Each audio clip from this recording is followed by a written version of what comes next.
W for you. Hello mga kapatid! Kasama po natin ngayon ang MPL Philippines Season 15 Champions na Team Liquid Philippines! Yay! Anong mission yung ginawa? Paano kayo namumuhay as a team dito sa bootcamp? Coach. Ano po? Yung parang dalawa kasi yung una, nung nag-champion po kami pag-uwi namin dito, parang wala, parang inano lang namin, ina-enjoy lang namin yung pagkapanalo namin ng champion namin. Tapos kung sa mga regular days naman, everyday gigising kami ng 12:30 para mag-RG. Tapos 2 PM screen, then the rest hanggang 12 midnight nag-RG po. Yun lang po yung ginagawa namin. Sino yung nilulook out yung team tsaka player? Mga po yung OGSRG. Okay. Sinong player siguro coach yung tingin mo medyo sasakit sa ulo ng team? Lahat sila eh. Pero ang minamata ko talaga doon yung coach. Ay. Minamata ko. Wala lang kayo coach. Parang delikado yun ah. Ikaw naman muna. Si WJP na lang po. Kiboy. Kiboy? Galing po si... Okay. Si Berks naman. Kiboy. Okay. Hindi ko pa alam sige, lahat sila. Yung mga tapat. Kaya labanan din namin sa lahat eh. Ano na lang po? Onic Page. Onic PH ulit. Gusto mong sila ulit sa finals? Sino din yung player? Si King Kong ba? Gusto mong ano talaga? Okay. Sartor? Onic din po. Onic Philippines. Sinong player from other teams naman yung gusto mong XP leader? Si Cram po. Cram, okay. Ito si Finals MVP. Sino? Lemon? RRQ na lang po. RRQ sa Indonesia. RRQ na lang pala dito. Marami po kasi silang Once manalo kayo ng Esports World Cup, ano yung, gano'ng kalaki yung importance nun para sa inyo? O si Carlo. Sobrang live po kasi life-changing talaga yung yung mga panalo nandun eh. Kaya sana makuha namin.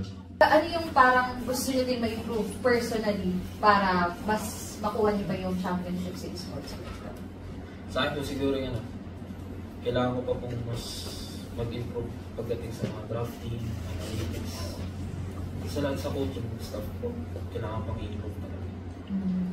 Si Daddy JP ba? Ako siguro po kasi po magkakapatch so pili ko po kailangan mabasic po kami mag-end up sa play. Parang saan po sa meta din kasi pili ko maraming magiging ibang tier na nalabas sa AWC. Ikaw saan? Ayun, siguro sa Tejas nga rin para meta and kailangan namin mas marami kayong packet and handa kami sa mga kalaban ko. Card. Sa akin din po yung sa Mati kasi yun pagka MSC may bagong patch siguro madalas kasi sa jungle din na-apektuhan kaya pag like plus MSC yung assassin tapos hindi ko alam kung anong mangyayari ng MSC so hindi na mag-adjust sa gitna. Last na lang message nyo sa fans nyo and ask nyo na rin sila na i-support kayo sa upcoming PWC. Ako? Sige, kayo lahat. Isa-isa. Ford isa. Sa akin po, thank you lang po sa pag-support and sana abangan niyo kami sa AWC and gagalingan namin. Shout sa mga fans namin dyan, sana patuloy niyo kami supportahan. Bigyan pa namin yung best namin lalo para makas pa sa AWC. Yan sa mga sumusuporta sa TPH. Gagalingan namin, papanag-sure namin na PH ang mananalo sa EWC. Wala ka.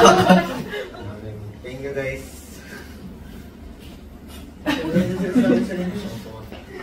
Thank you po sa mga sumuporta guys and sana pagpatuloy niyo pa yung pagsuporta sa amin sa AWC.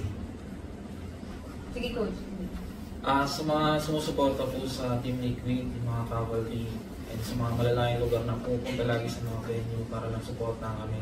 Maraming salamat po. Sana patuloy niyo po kami suportahan. Ibibigay po namin yung best namin para may uwi namin yung DWC sa Pilipinas. Thank you sa darating na MC supportahan niyo sa mga Pinoy sa Riyadh. Kita kayo sulit yun. sa upcoming MSA. Sana masuporta.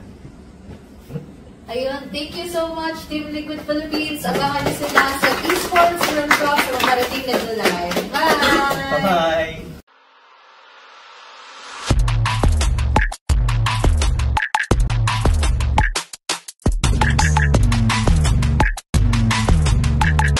Channel W for you.